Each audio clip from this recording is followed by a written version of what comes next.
اعوذ باللہ من الشیطان الرجیم بسم اللہ الرحمن الرحیم۔ پیارے بچوں، السلام علیکم ورحمۃ اللہ وبرکاتہ۔ آج جو ہمارا موضوع ہے وہ ہے وضو۔ وضو کے بارے میں ہم سب جانتے ہیں کہ وضو سے مراد نماز یا کسی دوسرے اچھے کام مثلاً ذکر وغیرہ کی نیت سے جسم کے ان حصوں کو دھو کر صاف کرنا ہے جن کا قرآن اور حدیث میں حکم دیا گیا ہے۔ اللہ تعالیٰ فرماتا ہے، اے لوگو جو ایمان لائے ہو، جب تم نماز کے لیے اٹھو تو اپنے چہرے اور کوہنیوں تک اپنے ہاتھوں کو دھو لو اور اپنے سر کا مسح کر لو اور اپنے پاؤں ٹخنوں تک دھو لو۔ وضو نہ ہو تو نماز باطل قرار پاتی ہے۔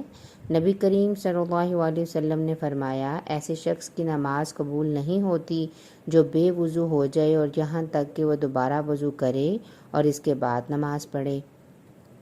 وضو بنیادی طور پر پانی سے کیا جاتا ہے۔ اس کے لیے پہلے نیت ہونی چاہیے۔ نیت دل کے ارادے کا نام ہے، اس کے لیے زبان سے الفاظ کا کہنا سنت سے ثابت نہیں۔ نیت کر کے بسم اللہ پڑھ کر اپنے اعضاء اس طرح دھوئے جاتے ہیں۔ نمبر 1، دونوں ہاتھوں پونچھوں تک 3 بار دھوئیں۔ ہاتھوں کو دھوتے وقت ہاتھوں کی انگلیوں کے درمیان خلال کریں۔ نمبر 2، پھر دائیں ہاتھ کے چلو میں پانی لے کر منہ میں ڈالیں اور اچھی طرح کلی کریں، پھر پانی نکال دیں۔ 3 دفعہ آپ نے ایسا کرنا ہے۔ پھر اسی طرح ناک میں پانی ڈالیں اور بائیں ہاتھ سے ناک جھاڑیں، 3 بار ایسا کریں۔ دوسرا طریقہ یہ ہے کہ چلو میں پانی لے کر آدھے سے کلی کریں اور آدھا ناک میں ڈالیں اور ناک کو بائیں ہاتھ سے جھاڑیں، یہ عمل 3 بار کریں۔ نمبر 3، پھر 3 بار منہ دھوئیں۔ نمبر 4، پھر ایک چلو لے کر پانی کا اسے تھوڑی کے نیچے داخل کر کے داڑھی کا خلال کریں۔ یعنی داڑھی کا اسی لیے کہا ہے کہ ظاہر ہے آپ بڑے ہوتے ہیں، اپنے بابا یا اپنے بڑوں کو دیکھتے ہیں جن کی یعنی سارے مردوں کی داڑھیاں ہوتی ہیں تو ان کو اپنے داڑھی کا خلال کرنا چاہیے۔ نمبر 5، پھر دائیں ہاتھ کوہنی سمیت 3 بار دھوئیں، پھر بائیں ہاتھ کی کوہنی سمیت 3 بار دھوئیں۔ نمبر 6، پھر سر کا مسح کریں۔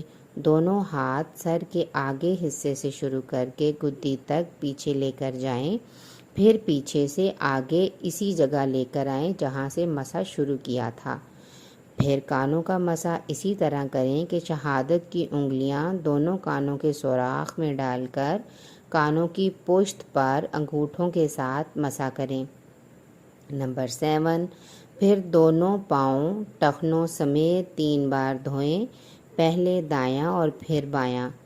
نمبر 8، پاؤں کو دھوتے وقت پاؤں کی انگلیوں کے درمیان آپ نے خلال کرنا ہے۔ یہ طریقہ ہے وضو کرنے کا۔ انشاءاللہ اس پر ہم خود بھی عمل کریں گے اور دوسروں کو بھی بتائیں گے کہ سنت طریقے سے وضو کیسے کیا جاتا ہے۔ جزاکم اللہ خیر۔ السلام علیکم ورحمۃ اللہ وبرکاتہ۔